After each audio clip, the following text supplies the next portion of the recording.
Telangana assembly సమావేశాలు 4వ రోజుకు చేరుకున్నాయి. ఇవాళ పలు కీలక బిల్లులను తెలంగాణ ప్రభుత్వం ప్రవేశపెట్టనుంది.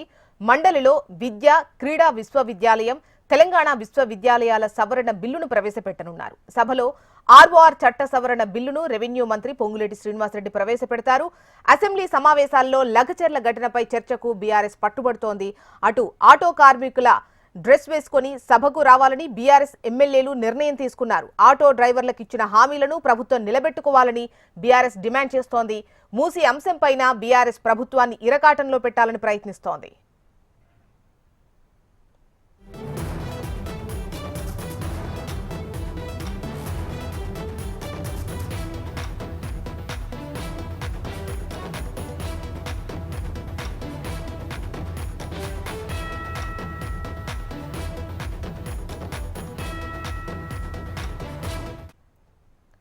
తెలంగాణ అసెంబ్లీ సమావేశాలు 4వ రోజుకు చేరుకున్నాయి. ఇవాళ పలు కీలక బిల్లులను తెలంగాణ ప్రభుత్వం ప్రవేశపెట్టనుంది. శాసన మండలిలో విద్య, క్రీడా విశ్వవిద్యాలయం, తెలంగాణ విశ్వవిద్యాలయాల సవరణ బిల్లును ప్రవేశపెట్టనున్నారు. సభలో ఆర్ఓఆర్ చట్ట సవరణ బిల్లును రెవెన్యూ శాఖ మంత్రి పొంగులేటి శ్రీనివాసరెడ్డి ప్రవేశపెడతారు. అసెంబ్లీ సమావేశాల్లో లగచర్ల ఘటనపై చర్చకు బీఆర్ఎస్ పట్టుబట్టింది. ఆటో కార్మికుల డ్రెస్ వేసుకొని సభకు రావాలని బీఆర్ఎస్ ఎమ్మెల్యేలు నిర్ణయం తీసుకున్నారు. ఆటో డ్రైవర్లకు ఇచ్చిన హామీలను ప్రభుత్వం నిలబెట్టుకోవాలని బీఆర్ఎస్ డిమాండ్ చేస్తోంది. మూసీ అంశంపైన బీఆర్ఎస్ ప్రభుత్వాన్ని ఇరకాటంలో పెట్టాలని ప్రయత్నిస్తోంది.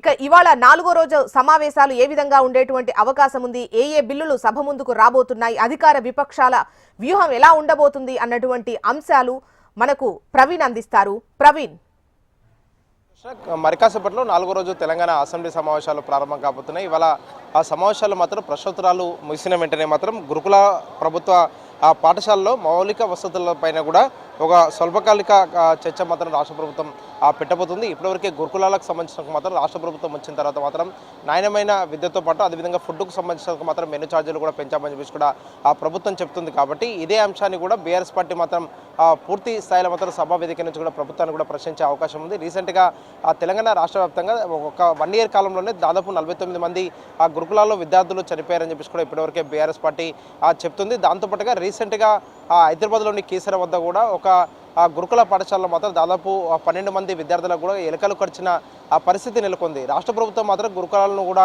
పూర్తి స్థాయిలో మాత్రం ఎక్కడ కూడా ఎలాంటి ఇబ్బంది లేకుండా కూడా విద్యను అందిస్తున్నాం. అదేవిధంగా గురుకులాల్లో మాత్రం ఎలాంటి ఇబ్బందులు లేకుండా కూడా పూర్తి స్థాయి జాగ్రత్తలు తీసుకున్నామని చెప్పేసి కూడా ప్రభుత్వం చెప్తున్నా కూడా ఇలాంటి పరిస్థితులు ఎందుకు నెలకొన్నాయని దానిపైన కూడా ఇవాళ ప్రతిపక్షాలు ప్రభుత్వాన్ని మాత్రం నిలదీసే అవకాశాలు మాత్రం కనిపిస్తున్నాయని చెప్పుకోవచ్చు. దీంతో పాటుగా శాసనసభ వేదికగా ఆర్ఓఆర్ చట్ట సవరణ బిల్లుకు సంబంధించిన మాత్రం 2024ను కూడా రెవెన్యూ శాఖ మంత్రి ప్రవేశపెట్టబోతున్నారు. ఇప్పటివరకే దీనికి సంబంధించిన ఆర్ఓఆర్ చట్టాల్లో మాత్రం ఎలాంటి మార్పులు తీసుకురావాలనే దానిపై కూడా రాష్ట్ర ప్రభుత్వం ఇప్పటివరకే ఒక కసరత్తు కూడా చేస్తుంది. దీనికి సంబంధించిన మాత్రం గతంలో దీని పేరు ధర్ని అనే పేరు ఉంది కాబట్టి ఆ పేరును మార్చడం మాత్రం రాష్ట్ర ప్రభుత్వం ఇవాళ ఆ భూభారతి అనే పేరును కూడా పెట్టబోతుందని చెప్పుకోవచ్చు. భూభారతికి సంబంధించిన మాత్రం ఎలాంటి మార్పులు చేర్పులు మాత్రం చేయబోతున్నారు. దీని ద్వారా మాత్రం రాష్ట్రంలో రైతాంగానికి కావచ్చు, ఎవరైతే భూములు ఉన్నారో వాళ్ళకి ఎలాంటి ఇబ్బందులు లేకుండా కూడా గతంలో ధర్ని ద్వారా చాలా వరకు కూడా ఇబ్బందులు ఎదుర్కొన్నారు కాబట్టి అలాంటివి లేకుండా చూస్తామని చెప్పి కూడా రాష్ట్ర ప్రభుత్వం ఇప్పటివరకే చెప్తుంది. కాబట్టి దానికి సంబంధించిన దానిపైన కూడా ఇవాళ శాసనసభ వేదిక నుంచి కూడా ఈ బిల్లుకు సంబంధించిన దాని మీద కూడా ప్రవేశపెట్టే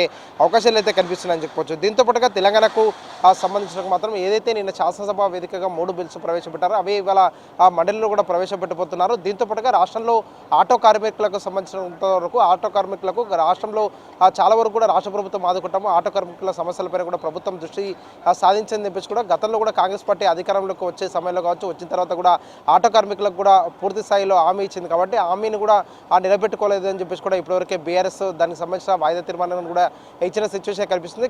కాసేపట్లో బీఆర్ఎస్ సంబంధించిన ఎమ్మెల్యేలు కూడా ఆటో కార్మికులు ఏవైతే డ్రెస్సులు వేసుకుంటారో అదేవిధంగా కూడా డ్రెస్సులు వేసుకొని కూడా శాసనసభకు అటెండ్ అవ్వాలి, నిరసన మాత్రం తెలపాలని చెప్పేసి కూడా ఇప్పటివరకే బీఆర్ఎస్ పార్టీ కూడా భావిస్తుంది. దాంతోపాటుగా బీజేపీ మాత్రం ఇప్పటివరకే ఒక పక్క బీఎస్సీలో లేవనెత్తిన అంశాలు కాకుండా కూడా రాష్ట్ర ప్రభుత్వం మాత్రం ఏ అంశాలపైన కూడా చర్చకు అవకాశం కల్పించలేదని చెప్పేసి కూడా బీజేపీ ఇప్పటివరకే చెప్తుంది. అదేవిధంగా ఎంఐఎం రాజకీయం హైదరాబాద్కు సంబంధించిన అంశంపైన కావచ్చు, ఇప్పటివరకు మూసీ సందరీకరణ పైన కూడా ఓ రోజు చర్చ చేపడితే బాగుంటుందనే ఒక అభిప్రాయాన్ని కూడా ఇప్పటివరకు బీఎస్సీలో వినిపించిన నేపథ్యంలో మాత్రం ఇవాళ శాసనసభ వేదిక నుంచి బీఆర్ఎస్ పార్టీ మాత్రం లగచర్యగా అంశం కావచ్చు, అదేవిధంగా ఆటో కార్మికులకు సంబంధించిన అంశంపైన కూడా పూర్తి స్థాయిలో పట్టుబట్టే అవకాశాలు కనిపిస్తున్నాయి. దీనిపైన కూడా చర్చకు అవకాశం ఇవ్వాలని చెప్పి కూడా ఆ సభలో నిరసన గలం మాత్రం వినిపించే అవకాశాలు అయితే కనిపిస్తున్నాయి. శాసనసభ వేదిక నుంచి కూడా రాష్ట్ర ప్రభుత్వం మాత్రం పూర్తి స్థాయిలో 1 ఇయర్లో రాష్ట్ర ప్రభుత్వం ఏదైతే అభివృద్ధి సంక్షేమ కార్యక్రమాలు చేసిందో వాటన్నింటి కూడా ప్రజలకు తెలియజేసే విధంగా సభా సమావేశాలు నిర్వహిస్తారని చెప్పేసి భావిస్తే, అవి కాకుండా కూడా రాష్ట్ర ప్రభుత్వం మాత్రం ఆ సభని మాత్రం ఎందుకు నిర్వహిస్తుందనే దానిపైన కూడా అర్థం కాని సిచ్యువేషన్ ఉందని చెప్పేసి కూడా